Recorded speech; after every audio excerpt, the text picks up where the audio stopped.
Imagine this: the creator of the heavens and the earth, the one who crafted the galaxies, the mountains and every soul, smiling because of you. Pause for a moment and let that thought settle in your heart.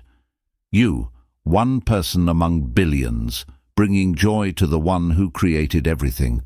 It sounds extraordinary, doesn't it? Almost beyond comprehension. But here's the beautiful truth. It's not only possible, it's entirely within your reach. You clicked on this video for a reason. You're here because you're seeking something deeper, something more profound, a life of unwavering faith, a heart closer to Allah, and a soul that radiates His divine blessings. Today, we'll uncover 3 profound actions, simple yet transformative, that can bring Allah's smile into your life. But before we dive in, let me ask you, are you ready? Ready to embrace these acts and take the first steps toward your spiritual transformation? Ready to reshape your perspective, to move closer to the Creator, and to live a life filled with purpose and serenity? Let's begin with an essential question. Why does Allah's pleasure matter? Why should seeking His smile be the foundation of our lives? The Prophet Muhammad, peace be upon him, beautifully said, "Indeed, Allah does not look at your appearance or your wealth, but He looks at your heart and your deeds." This profound hadith reminds us that Allah's approval, His divine pleasure, isn't about material perfection or worldly success. It's about the purity of your intentions and the sincerity of your actions. It's about striving to please Him, even in the smallest ways. Think of a parent watching their child take their first unsteady step. The smile that graces their face isn't because the step was perfect. It's because the child tried. Allah's smile is infinitely greater, infinitely more merciful, and unlike humans, He never tires of your efforts, no matter how small or flawed they may seem. Now let me ask you this. If you knew Allah was smiling at you at this very moment, how would it transform your life? How would it influence your decisions, shape your priorities, or guide your heart? Let's bring it closer to home. You, sitting here watching this video, do you realize the immense potential you hold? Every action you take, every word you utter, every intention you carry has the ability to bring joy to the Creator of the universe. The Quran reminds us in Surah Al-Mulk, "He who created death and life to test which of you is best indeed." Allah has given you this life not merely to accumulate wealth or chase fleeting pleasures, but to prove yourself in actions that matter, deeds that echo into eternity. And here's the exciting part. The 3 acts we'll discuss today aren't grand or unattainable. They don't require vast knowledge, wealth, or fame. They are simple, yet profoundly powerful. They are actions that you, yes you, can begin practicing today. Before we explore these actions, let's confront a common feeling many of us experience: uncertainty. When was the last time you asked yourself, "Is Allah pleased with me?" If this question stirs unease or fear in your heart, stay with me. By the end of this journey, you'll find clarity, hope, and a renewed sense of purpose. Together, we'll uncover not just the how, but the why of connecting deeply with Allah. Let's take a moment to reflect on why seeking Allah's pleasure is not just important, but essential to our existence. Imagine standing in front of a mirror. You see yourself, your outer appearance, your possessions and your achievements. But Allah sees beyond that. He sees your heart, its sincerity, struggles and yearning. This is the foundation of His pleasure. The Prophet Muhammad, peace be upon him, taught us, actions are judged by intentions. This means that the Creator values your why more than your what. A seemingly small act done with genuine sincerity can outweigh monumental deeds performed for show. It's not about grandeur, it's about authenticity. Think about that.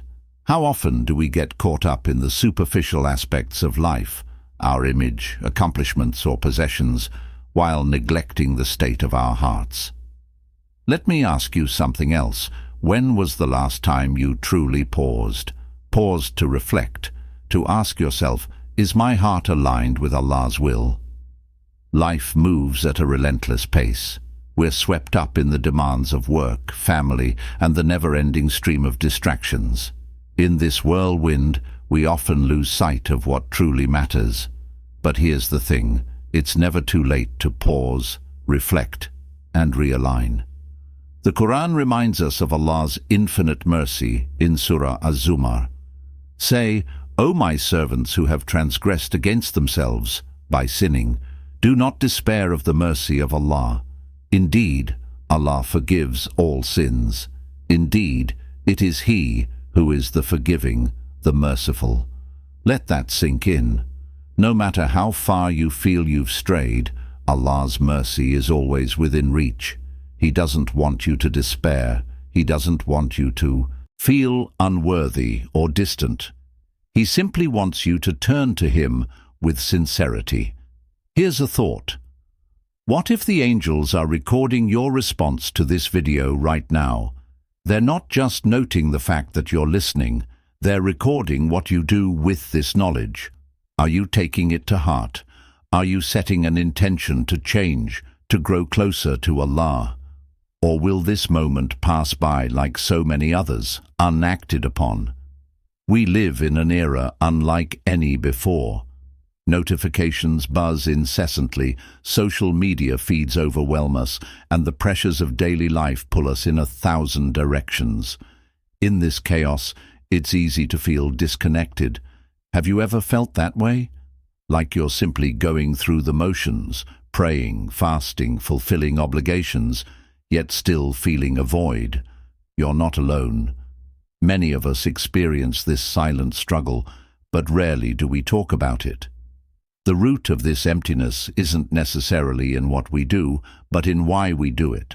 We've lost sight of the purpose behind our worship. Without that purpose, even the most devout acts can feel hollow. The Prophet Muhammad, peace be upon him, understood this struggle.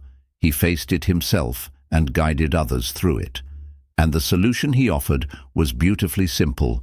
Reconnect with your Creator sincerely, consistently, and intentionally.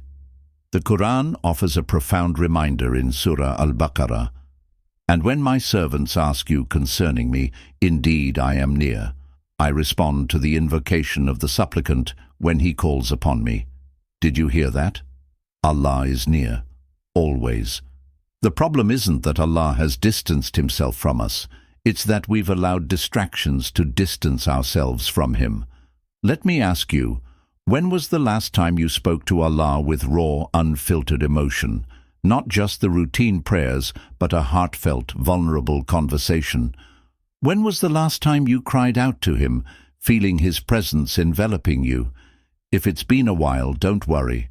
It's never too late. Allah's doors of mercy are always open, no matter how far you've wandered. He is waiting, lovingly and patiently, for you to return. Act 1. The Power of Night Prayer, Qiyam-ul-Lail. The first act that can bring Allah's smile is standing in prayer during the stillness of the night, Qiyam-ul-Lail. This isn't just an act of worship, it's an intimate meeting with your Creator.